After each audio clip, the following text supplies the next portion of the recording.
Muraho neza ndabasuhuje kandi mbahaye ikaze mwebwe mwese muhana natwe umunsi ku wundi.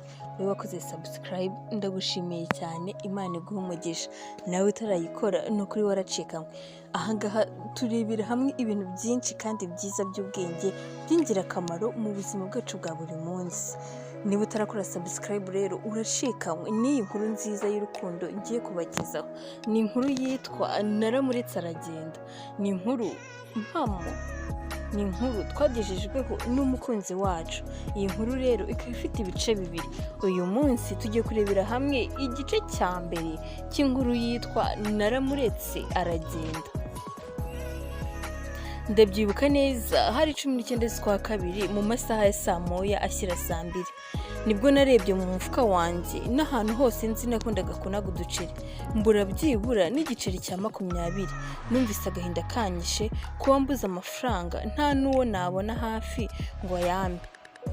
Nuko ndatekereza nti ndi bukureho amafaranga kuko nashakaga amayinite cyane yo kugura bando ngo na applying kuko deadline yari uwo munsi. Mu mutima ndatekereza nti uko byagenda kose ngomba kuyabona, sinzi inzira biracamo ariko nyabone. Ako kanya igitekerezo cyahise kinzamo byihuse, numvise umutima umpatiye kujya kuri Facebook mpita njyaho kuko aho nakoreshaga bando z'ubuntu. Nuko ndatekereza nti ninandikira umuntu nzi musaba amayinite arambaza byinshi kandi wenda birangira nyumviye ubusa. Niko gufata icyemezo cyo gushaka umuntu ntazi nkamwandikira, ndibwira nti utanzi niyo yanyihurira cyangwa se akambwira nabi ntabwo biri bumbabaze cyane. Ntarajya kure nahise mbona uwitwa Rodrigue, ndamwandikira ngo hi. Mbonye atinze kunsubiza ndamwandikira n'indi SMS ivuga ngo wambabariye nkagira icyo ngusaba. Nyuma y'agahe kanini nagize amahirwe mbona aransubije ngo hi. Arangije yandika indi SMS ivuga ngo okay. Mpita ntangira gucika intege ngo uyu muntu wiyemera gutya uvuga amagambo abiri ubanza ntacyo yamfasha pe. Nkimara kumutekereza nabi mbona yanditse indi SMS ivuga ngo mbwira ndakumva. Nanjye nti urakoze. Ndangije kumushimira nandika indi SMS ndende ivuga iti narindi kwa applyinga amayinite aranshirana kandi nta biceri mfite byo kugura ndi, niba byagushobokera wamfasha ukayampa. Mbabarira basi niba bidakunda ntacyo ariko ntumbwire nabi ndakwinginze. Mpita nyohereza, gusa kuyohereza numvise ubwoba muri njye ndavuga nti ubu sara bifata ati. Aha aratekereza ko ndi umutekamutwe ndi kumubeshya n'ibindi nk'ibyo ngibyo. Nkibereye muri ibyo bitekerezo bidafite aho bihuriye n'uwo muziranenge yahise ansubiza vuba na bwangu kandi ampa igisubizo cyiza cyane ntari niteze. Ati mpa namba yawe. Numvise antunguye cyane maze ndayimuha ntazuyaje. Hanyuma ambwira amagambo ansubiza agaciro ati umuntu impamvu asaba ubufasha ni uko baba bukeneye kandi nta gisebo kiba mu gusaba ubufasha. Nabuze icyo ndenzaho mu by'ukuri kuko yari amaze kuntangaza, gusa ndamushimira cyane mubwira ko binkozeho. Ahita ambwira ngo nibwo bumuntu. Nahise n'ubundi numva kugira neza ari bwo buzima bwe. Ako kanya mpita numva telefone yanjye irasonnye, ndebana amatsiko menshi cyane nsanga noherejwe amayinite menshi arutayo nari nkeneye. Mpita ntekereza nti se ahari hari irindi jambo ryakoreshwa kugira ngo umuntu agaragaze yuko anyuzwe n'ibyo akorewe, kuko nari maze kumushimira cyane mbere yuko ayampa. Numvaga nta kongera kuvuga murakoze. Maze kubimubwira nabwo yongera kumpa ibisubizo bingaragariza ko adakunda gushimirwa cyane. Ati niko abantu bose bakagombye kumera. Nakifuje kuba nakabaye ngufashije ibirenze ariko niyo nari nsigaranye kuri momo yanjye, unyihanganire ndakwinginze. Yarantangaje cyane nuko mpita mubaza nti se uri umuntu bya nyabyo?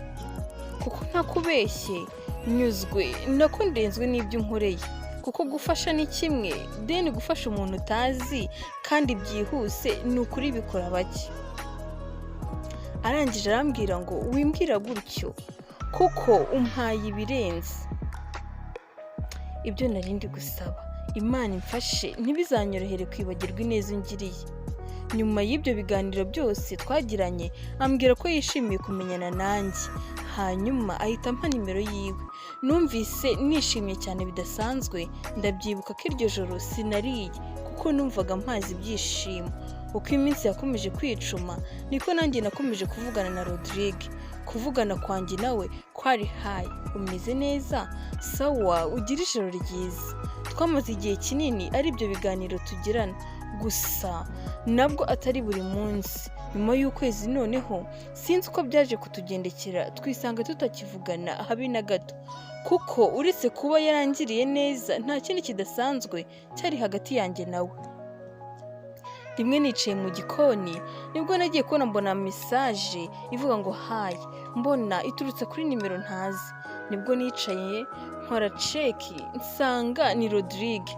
Numvise ibyishimo mu mutima ntazi aho bivuye, nuko musubizanya ubwuzu bwinshi. Ntekereza ko nawe ashobora kuba yarabibonye. Kuva uwo munsi twatangiye kujya tuganira cyane bidasanzwe, tukamara amasaha menshi kuri fone tuvugana, ariko ukumva buri wese afite ibyo kuvuga byinshi. Yaba atanyandikiye uwo munsi nkumva ndabangamiwe, nkagira ngo ni njye njyenyine biri kubaho.